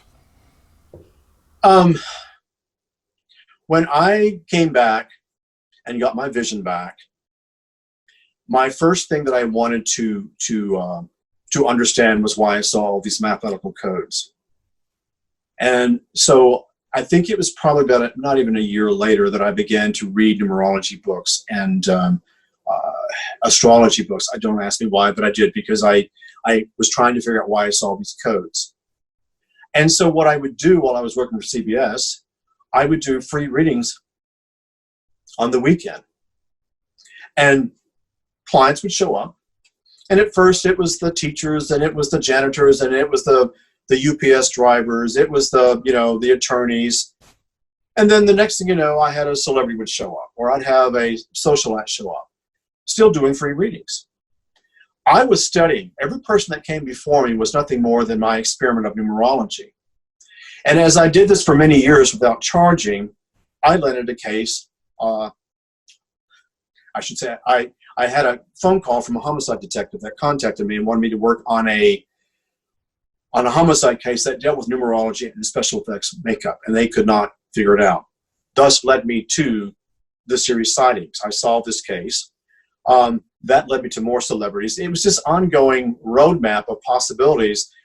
Each step that I took led me to the next indicated step, led me to celebrities, led me to CEO, led me to people from Wall Street contacting me, led me to senators contacting me. I mean, if people were to look at my address book, I think they would be stunned by the names in my book. It's not that I seek anything out. I deliver a certain message. And that message only is what I've learned from the other side. Not everyone, in Hollywood is coming to see me. But I basically deal with past life balances and karmic implications that must be completed in this lifetime.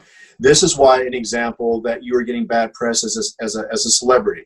This is why you're not able to reach the top in your field of medicine. I break everything down into a very simplistic form and give them the information. And for some reason, they like it. You can see I have a very simplistic approach to life.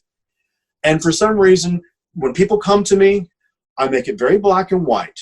because I find in most cases when people go off and see psychics and other beings, there is this information that seems almost impossible at times, not saying all, but at times. And I think it's important that when people walk away from my sessions, from my readings, that they go away with hope. They go away with the formula that works for them. And that's what I do. And they keep showing up. You've also spoken openly about sexuality as well, and the fact that the soul has no sexuality, since it's pure energy. But when we take form in a body, we become sexual beings. And you've also mentioned being gay, which was somehow always extremely controversial, although in recent years, especially these days, we're seeing it promoted a lot in terms of the transgender and people being openly gay and everything. But what are your thoughts on why people would come into a new body if they are a, let's just say, a non-sexual being and become gay or lesbian or whatever form that takes, which is not, let's just say, what people call, well, what genitals they have, for lack of a better description? Great question. Great question. So let me break it down, and I'll break it again. Here I go. Keep it simple. We go back to the theory of reincarnation. So let's say that in a previous lifetime that you were judgmental towards gays. And in this lifetime, you come back as gay. Now let's leave the equation of sex out of this. You come back as a gay male or a gay female, and in this lifetime, as a gay person, you understand the ridicule, you understand the need to find and to be accepted as a gay person on this planet. Those are the lessons that you come back from the highest level, from the other side, from Bardo. You bring that with you and you balance out, because you see, how can you understand what it's like to be gay if you weren't having a place of judgment in a previous lifetime? The same thing about being black or about being white or Muslim or Christian. You come back, and the perfection of soul that they teach us in numerologies is so that we understand everything. What it's like to be rich, what it's like to be poor, what it's like to be gay, what it's like to be straight, what it's like to be unattractive, what it's like to be beautiful, what it's like to be the Miss America or the best-selling author, or what it's like to be a homeless person. You cannot perfect the soul until you have walked in the shoes of those particular lifetimes. But why would anybody want to choose to become something that is not, let's just say, generally accepted, or where they will experience a lot of rejection or pain, for some people, even from family members? This is a part of the karmic implication that we go back to this. So how do I know that this person here that's come back as gay in a previous lifetime was a father that was against his gay children? So in this lifetime, you come back in a relationship with this time in your lifetime, you come back as gay and your father is against that. You see what I'm saying is there's a balancing of that energy so that you learn to accept. Part of this equation is when you get to the highest place of consciousness, you know what? I walk freely and openly as a gay person here, and I don't walk in the shadow of anybody, being gay, being black, being white, being poor, being straight, whatever it is. The point I'm making here is we shed these categories, and that is the whole purpose of reincarnation. We shed all these categories by living these categories. We shed this thing called judgment. And for me, that was one of my strongest karmic implications to balance out. So add the fact that I had a near-death experience, add the fact that I was a paranormal investigator, and add the fact that I'm gay. What do you think in my world that I had to deal with? What challenges do you think came before me? So for me, I've had to come to a place of peace and acceptance. This is who I am. I don't walk in the shadow of anybody. I'm openly gay with my community. Everyone knows that. And, you know, you don't know that me or someone else in this world may become this very iconic figure for the gay community. And if you ever really notice, those people we call heroes today, their lives and before they became that said hero were full of lots of complications. You can do one or two things. You can do like I did and change your life and and have this will and desire to live, or listen to the doctors and just go off and die. We all make choices. Were you inspired by other teachers and spiritual influences such as Louise Hay and Wayne Dyer and Bruce Lipton and people like that? Because you talk a lot about the law of attraction, and I want to get into that topic as well. I was inspired by a man by the name of Rick O'Barry, and many people don't even know who Rick O'Barry is. I went off to do went to a convention in Los Angeles. It was the Spiritual Expo, hosted by Louise Hay, Marianne Williamson, Marilyn Ferguson, Deepak. I mean, the list is endless. And every ballroom was sold out. And I got there late. And I walked into this room because I had tickets to listen to Louise Hay speak. And I walked into this room, and there was this man, maybe 7 people in his lecture. No one knew who this man was. He was the man that trained Flipper. And his goal in life was to stop the massacre of dolphin. And when he spoke, because I saw what happened on the other side to the dolphin, he had my attention. And so after the workshop, everyone went off in the different directions, and everyone went off to see the main speakers. And I told him about my experience, and he listened. And I told him how scared I was to write a book. I told him how scared I was to become a speaker. I told him about my speech impediment and how nervous I was in getting in front of a camera. And this is what he said to me. Peter, one person can make a difference. Is it you? He told me that he put out to the universe that he was going to go up against the Heinz Corporation and that he was going to win an Academy Award. Now, again, way before this ever happened, correct? And it happened. And it happened. Rick O'Barry won the Academy Award for the movie The Cove, the documentary for The Cove. He went up against the Heinz Corporation, Greenpeace. One person made a difference, and that was the B12 shot that I needed. So when I go back to listening to those people who are great influences of my consciousness, I go back to Rick O'Barry. I also go back to, I worked with Academy Award winning Greer Garson. She was into all this way before anyone else was, way before Shirley MacLaine was into all this. She was a legendary actress from the 40s and 50s, wasn't she? Won the Academy Award for Mrs. Benevere, was nominated more times as Best Actress other than Meryl Streep. And so here I'm in a room with Greer Garson, who's talking about the planet, who's talking about making a difference on the planet. So she was my great influence. And her lesson to me was simply this. We are nothing more than mere tenants on this planet. It is our job to leave it better off when we leave. That stayed with me. Linda Gray, the television actress from the series Dallas, very metaphysical, came into my world. And for some reason, while I'm recovering from the near-death experience, this going to the other side, all these very powerful women began to come into my life. And I began to listen to what they had to go through in order to get to where they were in terms of success. So we don't look at the behind the scenes and the struggle and the plight that gets us to this point of, if you will, celebrity. There's always a backstory. And as I said, I listened to so many of these great people before, and I'm a big follower of Marianne Williamson. From day one, I began to follow her when she started speaking to 7 people in Santa Monica on a beach, and look where she is today. So, I think we all find leaders and people and inspiration, whatever it vibrates to our consciousness, and I'm no different than the rest of us. Louise Hay famously said, "You can heal your body by changing your negative thinking pattern and the illnesses that we maybe have created ourselves because of issues we haven't dealt with." But in a way, that was also true for you, right?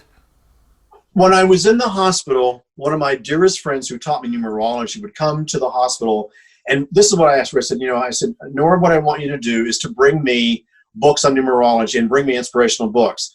I'd never heard of Louise Hay, didn't know what that was. And so I'm in my hospital bed, and she's reading to me Louise Hay, You Can Heal Your Life. And Louise Hay did something brilliant. She brought it down to the emotions of why we have disease. And I began to understand that my solar plexus, meaning this part of my body, the yellow chakra, was blocked due to hypersensitivity, my speech impediment, not being able to speak before groups of people. Once I began to read and understand people like Louise Hay and Mary Winston and Deepak, it made sense to my consciousness. So therefore, I started going down that path. And that's what works for me.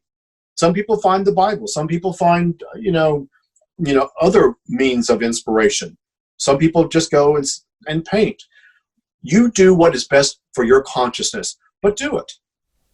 So is the law of attraction the universal law, true of everything? It connects everything, or what? Absolutely. I go back to what I said about the magic wand. What you put out to the universe, be it good or bad, you bring to you. It goes back to our thoughts. Whatever you're thinking, you create. Whatever you think about, you create about. I'm just a firm believer in that.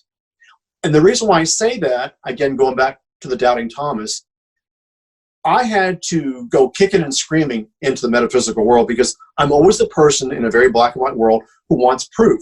So I would read books, and that made sense to my consciousness. Okay, I'll try that. We all are that. We need to feel supported by what we're reading that makes sense to our consciousness at that time.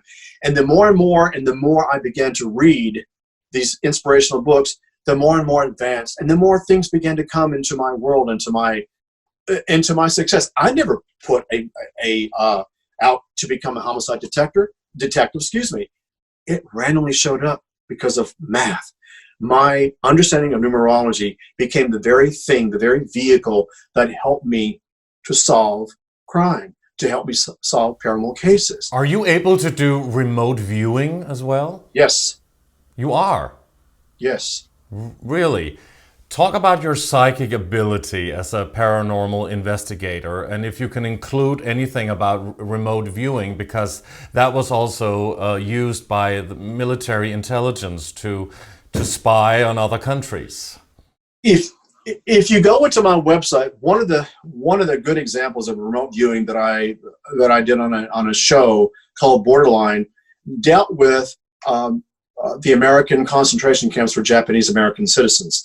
And I had to go in and to work on this case. When I arrived, nothing was left other than sand. I had to step back into time, into 1944, go back into that time period, tap into a consciousness of that particular era. Meanwhile, I'm in whatever year that was. I can't remember, 2000. I have no idea when that was filmed. And here I am talking to the cameraman and talking to the producer and talking to the director on the right side of my body, meaning physical body. And on this side of my realm is what I'm back into another dimension, 1944. And having those two work together simultaneously, talking to whomever was their spirit world while I'm talking to the camera. And we just need to establish for the audience that you did a TV show series being a paranormal investigator, right? I did Sightings, Borderline, History Channel. I've done a ton of paranormal shows. It's all in my website, The Accidental Prophet. So if you go, you'll see what I've done. But yes, it is a form of remote viewing because when you're having to step back into a period of time in your physical world, you go back and you remote view of what happened during that period of time. So yes, that's how I'm able to work on these cases. Would you be able to go back to the time of the ancient Egyptians and to see who built the pyramids? For example, it's just a fun example, huh? Were extraterrestrials involved? It's funny you say that because I'm so fascinated by that. How do they do that? Mm-hmm. I want to know. Well, Tesla talked about free energy, which was probably why he was silenced so much, huh? Yeah. So if they discovered that, maybe they could have used, let's just say, free energy. Or maybe they had what a lot of people say and speculate, that they had extraterrestrial help. Well, it's funny you should say that because when you watch an example, we have a show here in America called the History Channel, and they have a series called Aliens. Ancient Aliens, huh? Ancient Aliens, yes, Yes. excuse me, thank you. And they have all these wonderful experts who go off and they do all their investigations. But you know what? What I don't get, and I raise my hand, they never use psychics. They never use remote viewers for their shows. And I don't know why. That's Because to interesting. me, that only makes sense. That's an interesting point you're making here, because we've had several people on the show who've been on Ancient Aliens, that show, and it's true. I haven't heard of people using psychics for it, because if you were able to do remote viewing and go back in time, or even what they talk about, the military or high top elite factions of the military, secret military, they actually have technology and have had that possibly for 40, 50 years to do time travel. Well, you know, it's funny you should say that, because, and this is a very sore subject with me, because I actually pitched this to a network. I won't tell you who and what show.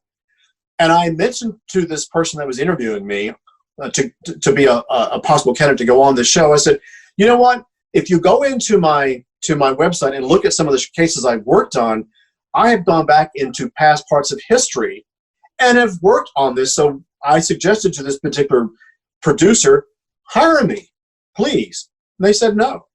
So that was one of those wounds to the heart, if you will. Maybe they don't want people to know about, to know what really happened. Maybe they don't want people to see what the past was, in case they did change the history books. You know what? You just said it. Because I think if we really tapped into the real truth of what's happened on this planet, it would look quite different, wouldn't it? Yeah. If you gave away the secret on Friday night on Ancient Aliens, people would stop watching. Or maybe they wouldn't stop watching, but maybe it wouldn't serve the purpose of those who want to tell us a version of world history that isn't the truth. Yeah. There's, again, Lucas, there's so much information that we've not even tapped into. I mean, think about the possibility of all these ancient cities where that if they did bring a psychic in, I'm talking about a remote viewer, someone who's really gifted at what they're doing and was able to digest how these pyramids were built, or how these, what is it, Easter Island? You know, how did this stuff get there? Who brought it there? How, you know, they bring architects, they bring, you know, all these other experts, but no one really gets down to the core issue of, if you really do believe in what I do as an intuitive, then use us.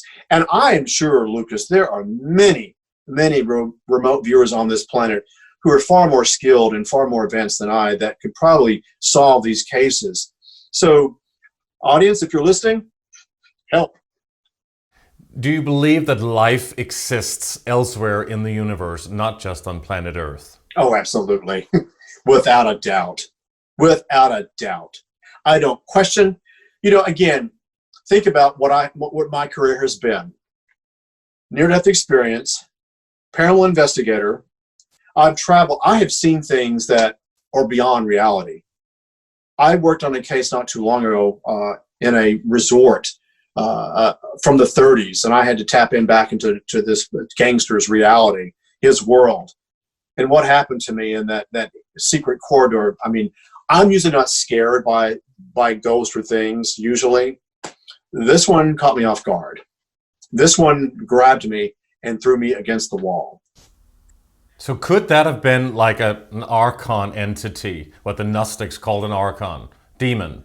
Oh, absolutely, without a doubt.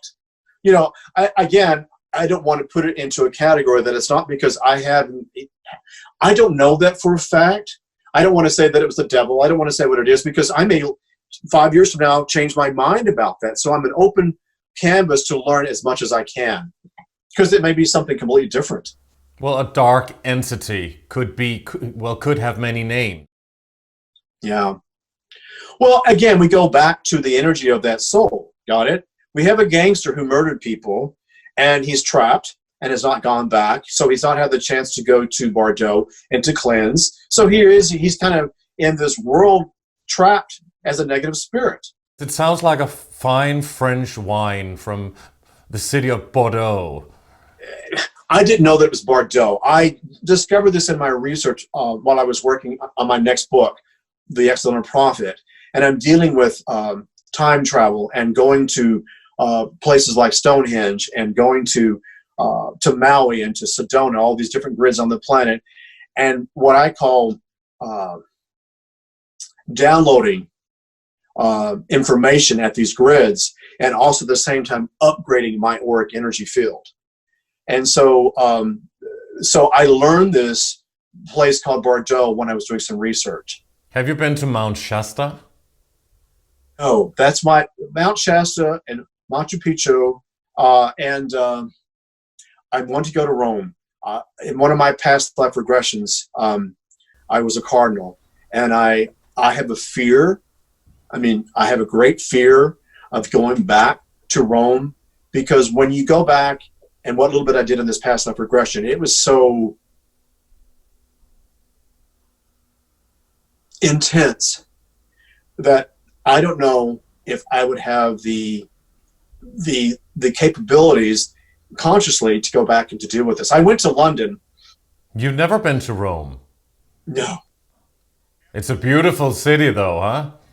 Every trip I had planned to Rome, I even won tickets to go to Rome, and I had to give those tickets away because I was working on a television series. So no, I've had 2 occasions to go to Rome free, and it's not happened. So no, I've not gone. Well, you must someday. I will. That's my number one. Do you think that also even the New Age movement, which sort of happened or was created in a way, started in the 60s, was that also orchestrated by the same elite groups in order to create some kind of a new way of thinking, in order for people only to focus on the good? You must only think good, speak good, and not focus on anything bad, and in that way not face what is actually also there, and to face the darkness. In order to see it, in order to know that it's there, you have to see it, don't you? 1960. In numerology, the number 6, and let's go to, we go back to the theory of reincarnation. We go back to good and not so good. So the number 6, because this is the 6th decade of this particular time, the 1960s, we look at the possibility of what the number 6 represents. Love, kindness, coming together. That's what the 6 represents. Large groups of people coming in for a cause, unity, the brotherhood of mankind. You follow me so far? On the opposite side of the number 6, we go into war. We go into revolution. We go into riots. We go into the complete opposite of love of the 6 is war. 666, the number of the devil. No. Let's not bring that into it just yet. Okay, so we go into the 6. All right. So we go and take it to the highest level. In a 6 vibration under numerology, we are to ascend as a consciousness into love, kindness, and to bring people together. It took conflict, Vietnam, to bring us to riot and to protest what our government was doing at that time. I take you to the 70s. The 7 was referred to as the me decade. And the me decade is usually followed by something that is so hard for collective consciousness to digest, because the 7 represents to go inward. The 7 is to study. The 7 also rules numerology and astrology. The 7 is referred to as me, myself, and I. And what happened in the 70s was Watergate, and people began to not believe in government, and that's where we began to go into the me decade. We had to process and to understand and to digest and to think. Well, I thought the me decade was the 80s. The 80s was the economic decade. 8 in numerology rules economics, rules finances. It also rules corruption. And what did we have in the 80s? Reaganomics. But also the 8th being ruled by Scorpio, and the metaphysical world brings to us the feminine consciousness And so what happened in the 80s? Oprah Winfrey, Marianne Williamson, Louise Hay, Madonna. On some level, if you look at what Madonna, yes, because how could you connect her to those people? the women's movement took off in the 80s. Women began to demand more money in the 80s. So you see them say, so everything has a vibration. And so back to, collective consciousness, where we are today, as we go into 2020, is all about a movement of feminine consciousness. People are tired of where we are today, and we are seeking alternative realities, alternative answers, alternative solutions. What's been before us no longer serves purpose, no longer works. So we are seeking. This is why your show and other shows around this planet are taking off, because I go back to what I said earlier. I am that last house on the block where people have gone to their teachers and have gone to the political leaders and they've gone to their priests, the rabbis, and their ministers. The age of Pisces, and now we are entering the age of Aquarius in astrological terms, huh? We entered the age of Aquarius in 1965. And let me tell you why. In 1963, the #1 song on the planet was Doris Day, Pillow Talk. She was the #1 celebrity at that time. She made the cover, I believe, of Time or Life magazine, I can't remember which. In 1965, now this is short after the assassination of John F. Kennedy, everything began to change. In 1965, there were 2 female artists that became the #1 recording artists of its time, of its era. Do you know who they were? In 1965, 2 female recording artists who were being boycotted to go on television because of their demeanor. Cher and Janis Joplin. Cher wasn't allowed to go on television because she was exposing her navel. Janis Joplin was considered a drug addict. She was had this movement going on. And so we went from Doris Day, listen to what I'm saying, when we went from Doris Day in 1963 with pearls and a pillbox hat to Cher with no makeup on and Janis Joplin as a rock and roll singer. Consciousness shifted in less than 2 years. That's what I'm saying. If you understand the energy that when people come together, like they did in the 60s, to revolt governments in Vietnam on college campuses, the shift began. And it keeps on shifting. And it has shifted in the 60s and the 70s, the 80s and the 90s, and so on, and where we are today. But many alternative researchers and people who've been really researching, let's just say, the New World Order power structure, say that it's actually a CIA psyop, what happened in the 60s.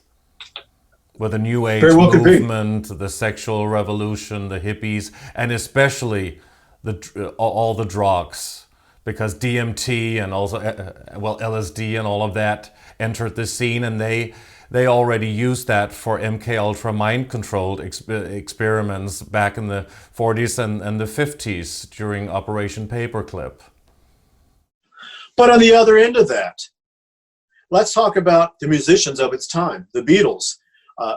London had this huge explosion of these amazing artists. Motown began in the late 60s. So people began to tap into another type of voice. Yes, we go back to the negative, and yes, we go back to the positive. But you cannot have one without the other. An example, when you have to jumpstart your battery in your car and it's not working, you can't do it without the positive and the negative. They come together as one ultimate lesson. So yes, you will have always both sides of the coin to an equation, always. So let's talk about a very hot topic at the moment. All right. Oh, Lord, here goes. I know where we're going. Go ahead. Really? I just assume you're going to talk about this political climate that we're experiencing right now. No, I'm not interested in that. Okay, thank you. Let's move on to a very hot topic at the moment, at least in terms of what is happening here in 2020, and we've seen that in 2019. The implementation and fast rollout of 5G all over the world. What are your thoughts on the dangers and health effects of electromagnetic radiation and frequencies? It's no different than HAARP. It's no different than the iconic ways that have been used for weather manipulation. Directed energy weapons like HARP. Mm-hmm. Yeah. These are all, we go back again to the downsides, to control the masses. I know there are many people here who are very concerned about this. To me, this is just yet another way of controlling the masses. And now we have advanced technology to the point that we can control people.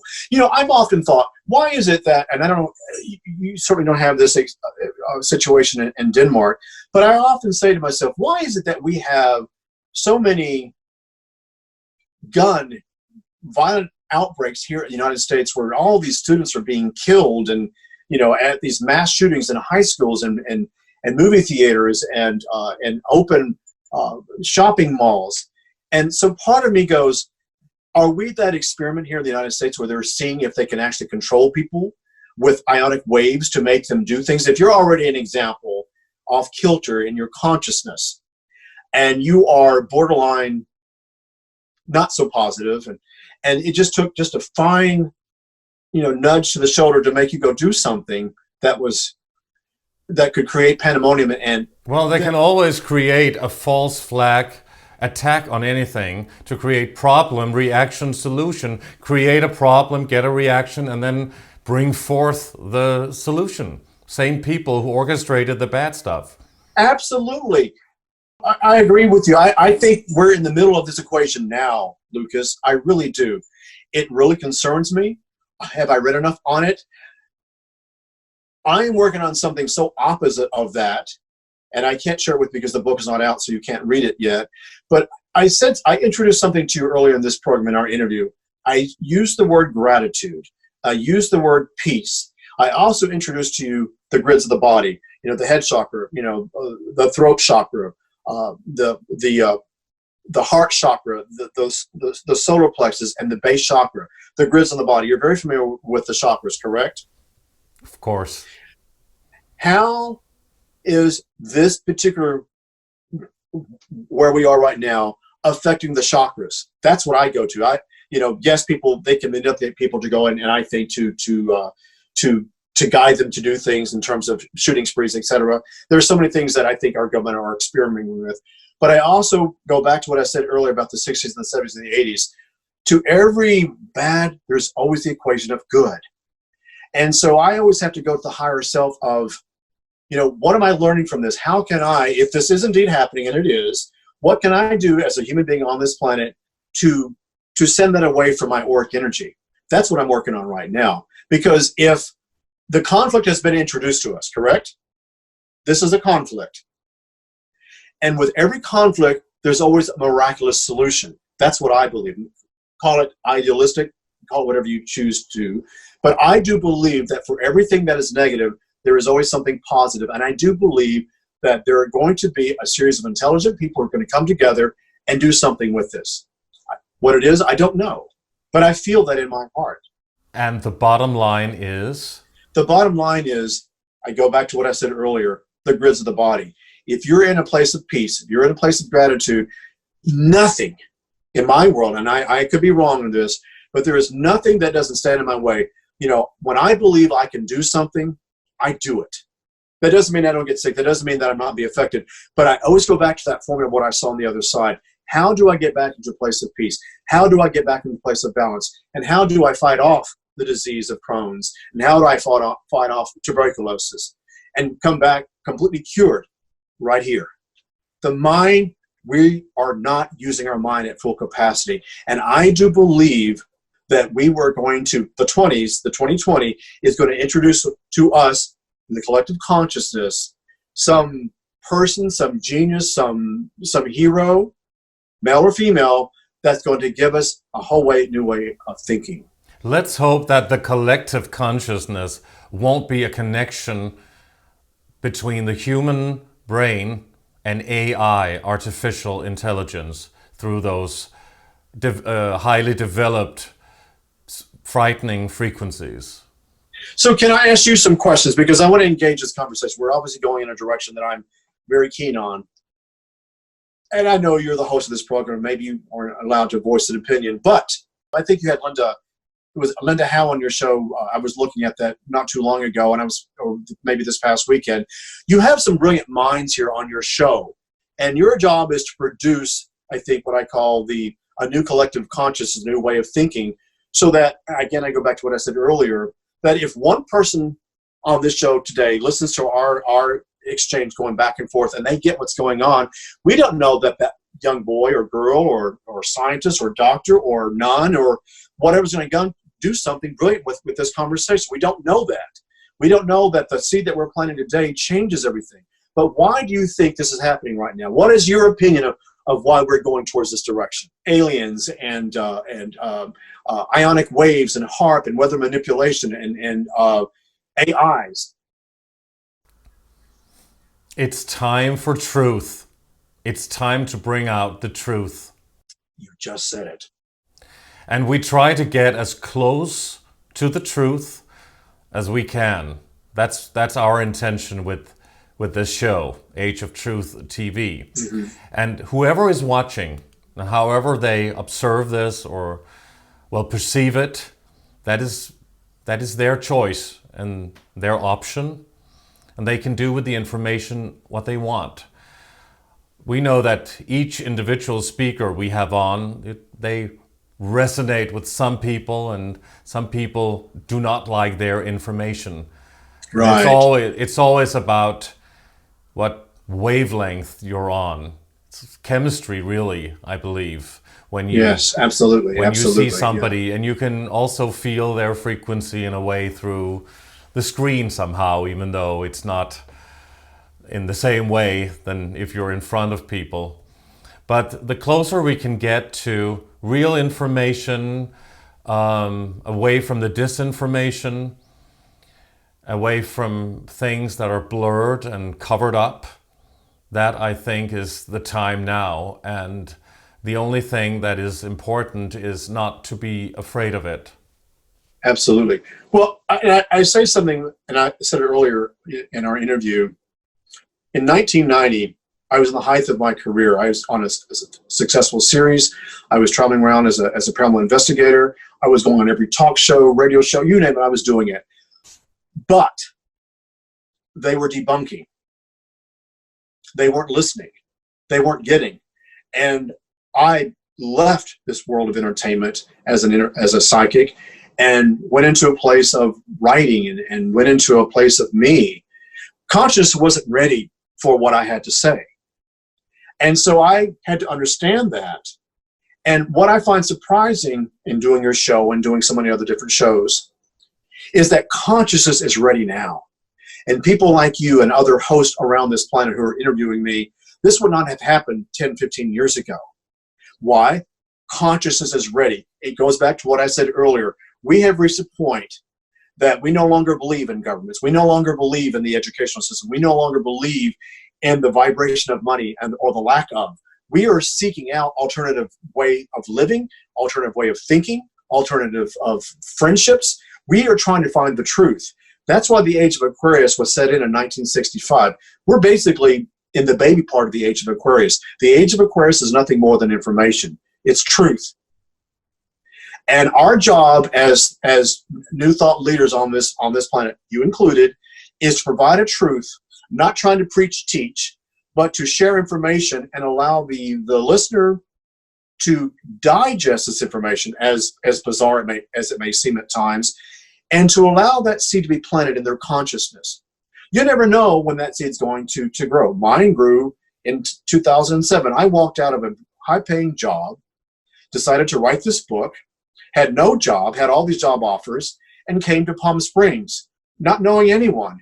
And my life took off because I had faith. And what I'm trying to get across to your listening audience today, it's going to take something pretty radical to shift our consciousness, because they have been shifting it for centuries. It's now up to you and I to shift consciousness and get the reins of control and bring in a new reality, and to bring in a new consciousness, and to bring in the truth. That's what I believe. And that's why I think that your show and other shows are introducing this, because there's someone here that's going to run with the ball with this and score. I just have to believe it, because I can't believe my near-death experience will not allow me to see the worst of situations, my near-death experiences afforded me to see the very best of the situation, and seeing people like you, who I consider a hero. I watch a show, I'm thinking to myself, this guy is brilliant. He is introducing the truth. And when there's truth, you can't run from it. What is it is. You know, that's why I think once I was learning to stand in my truth of my near-death experience, I didn't care how many people debunked me. I didn't care how many radio shows said horrible things about me. My whole career took a nosedive because of what I believed in. You rise and you fall. And right now we are rising. And as I said, it is our job as new thought leaders on this planet to introduce a new reality.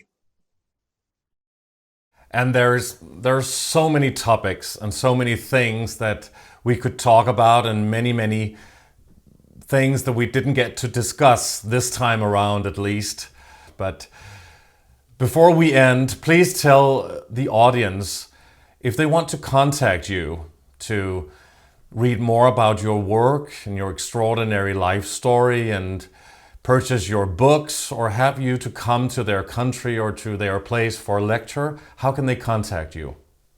They can contact me on www.theaccidentalprophet.com. I receive tons and tons of emails all the time. It may take me a little while to get back with you because, again, I'm on a book tour and a radio tour, but I will get back with you. And I will answer as many questions as possible. So do reach out. And my book is on Amazon. The name of my book is called Keymaster. I hope to have my second book, the sequel to Keymaster, out this summer. And it's called The Accidental Prophet. So as I said, I thank you for allowing me to come on your show. I also have to say, you can see the energy that I have coming on your show. There's so much in my mind that I want to share, that I feel like a little kid that's excited to go to the playground and to get on the merry-go-round and share it with my friends. So sometimes I come off a little excited more than I should, but I feel on some level free by sharing what I've come to discover. And I think part of my excitement of being on your show is you've allowed me to be this quirky, interesting, offbeat person who no longer stutters. Thank you. I have to say, your questions were brilliant. And again, thank you. It's been absolutely amazing, wonderful, fascinating, and very inspirational to have you on the show. And I want to thank you very much, Peter Anthony, for doing this interview with Age of Truth TV. Thank you very much. Thank you very much. Great. God bless. Thank you very much to Peter Anthony, and thanks to all of you for watching Age of Truth TV. You can support us by clicking onto our website, ageoftruth.tv. And please like our videos, subscribe to our channel, and hit the bell for notifications. Your support is greatly appreciated. And on behalf of the Age of Truth TV team, we thank you very much for watching, and we'll see you again soon.